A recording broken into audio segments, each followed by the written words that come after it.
Hello everyone, my name is Shreya Jain and I am a legal intern at Lexis and Company. I am pursuing BLLB honors from Law College Dehradun, Uttaranchal University. I am currently in 7th semester. So I am very glad to have this opportunity of interning with Lexis and Company. And moving ahead in the video, I'd like to introduce you all to the purpose of this video, which is to give knowledge about the prisons and the prisoners in India and the prison administration of India. So the topic for today will be prisons in India and its administration.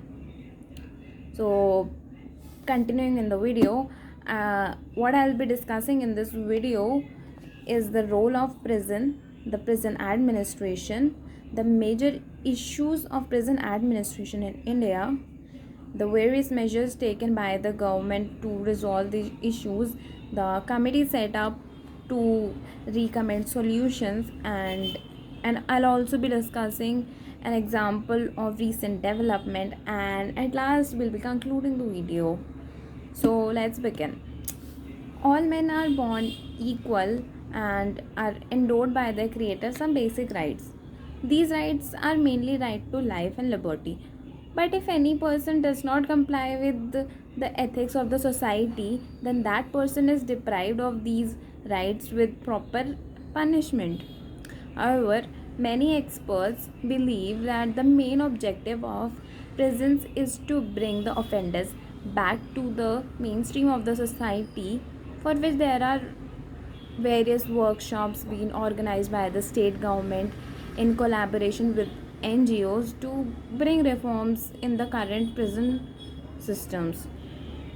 Also, there are several steps being taken to improve the conditions of prisons, but yet much more is required to be done. So, moving ahead, we'll discuss about what is the present administration in India regarding the uh, prisons in India. In the present administration of criminal justice, prison is treated as the place for correction where rehabilitation and reformation of a prisoner are the main aim of the imprisonment. But this basic motives of prisons and prisoners are being hindered by the prison authorities to bring out reformation as well as transformation by the use of force and compulsive methods. So because of this reason, the time they get out of the jail got attracted towards the criminality. The thing is, when the prisoners are admitted in the prisons, they may be the under trial prisoners, or they may be the convicts, but the main aim of the prison is to give them punishment as well as to reform them. But this is hindered because the jail authorities are being compulsive towards them, they are harsh towards them, and somewhere divert from the real motive. So it is for this reason that now the trend is to give prisoners a bit more care and normal life in the society, as well as to avoid prisoners from their exploitation by different means, like use of force, going against the laws, or interfering in their rights, and many more. So, who actually manages the prison administration? The management and administration of prisons falls exclusively in the domain of the state governments and is governed by the Prisons Act 1894 and the prison manuals of the respective state governments also. The states have the primary role, responsibility, and authority to change the current prison laws, rules, and regulations. So, next up is what are actually the issues of prisons in India. There are various major issues of prisons in India, such as overcrowding, under trial prisoners, corruption and extortion, etc. So, we'll be discussing these now. So, first is overcrowding.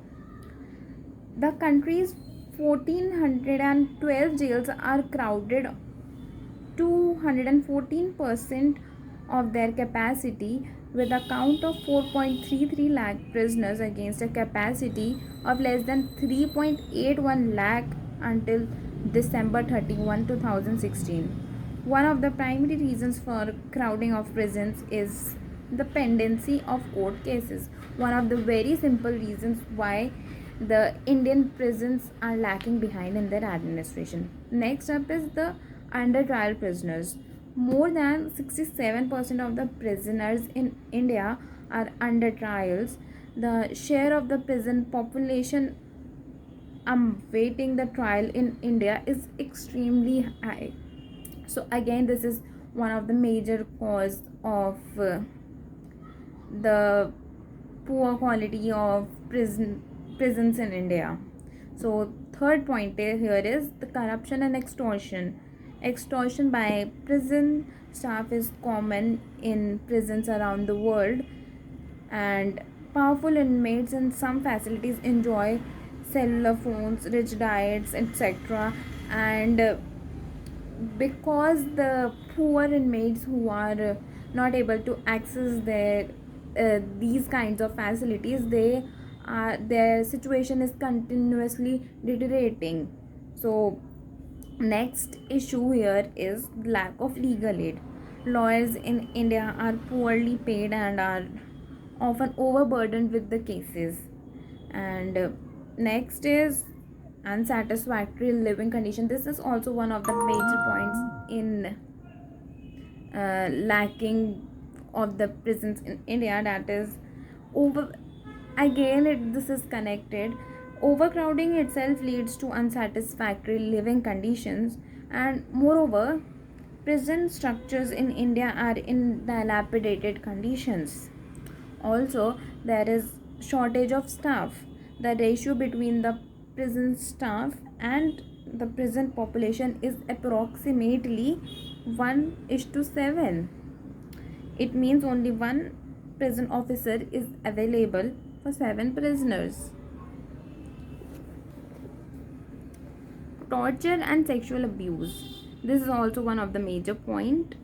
Prisoners are subjected to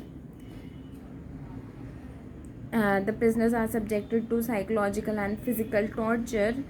Sexual abuse of persons in custody is also the part of the broader pattern of torture in custody.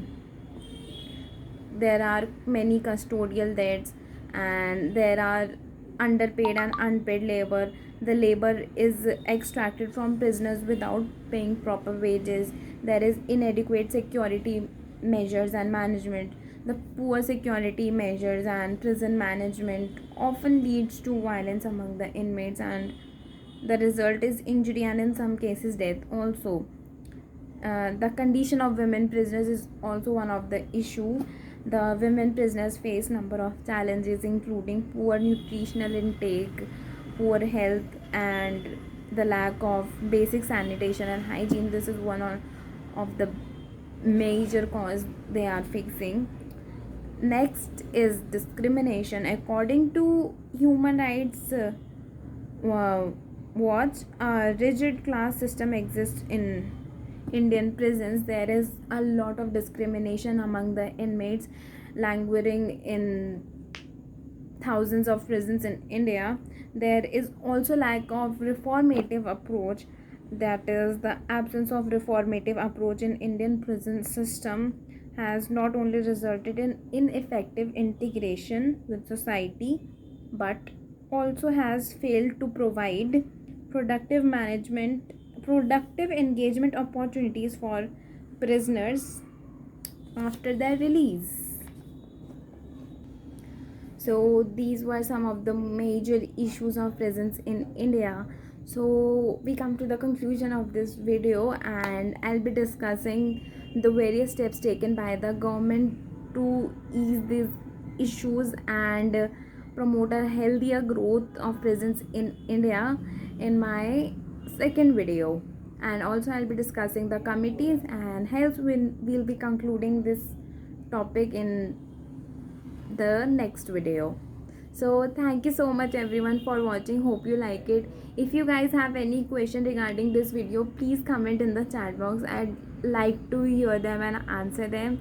Please also give feedback regarding this video. I'll be glad to hear it. So thank you everyone, and do not forget to like, share and subscribe to this video. Thank you guys.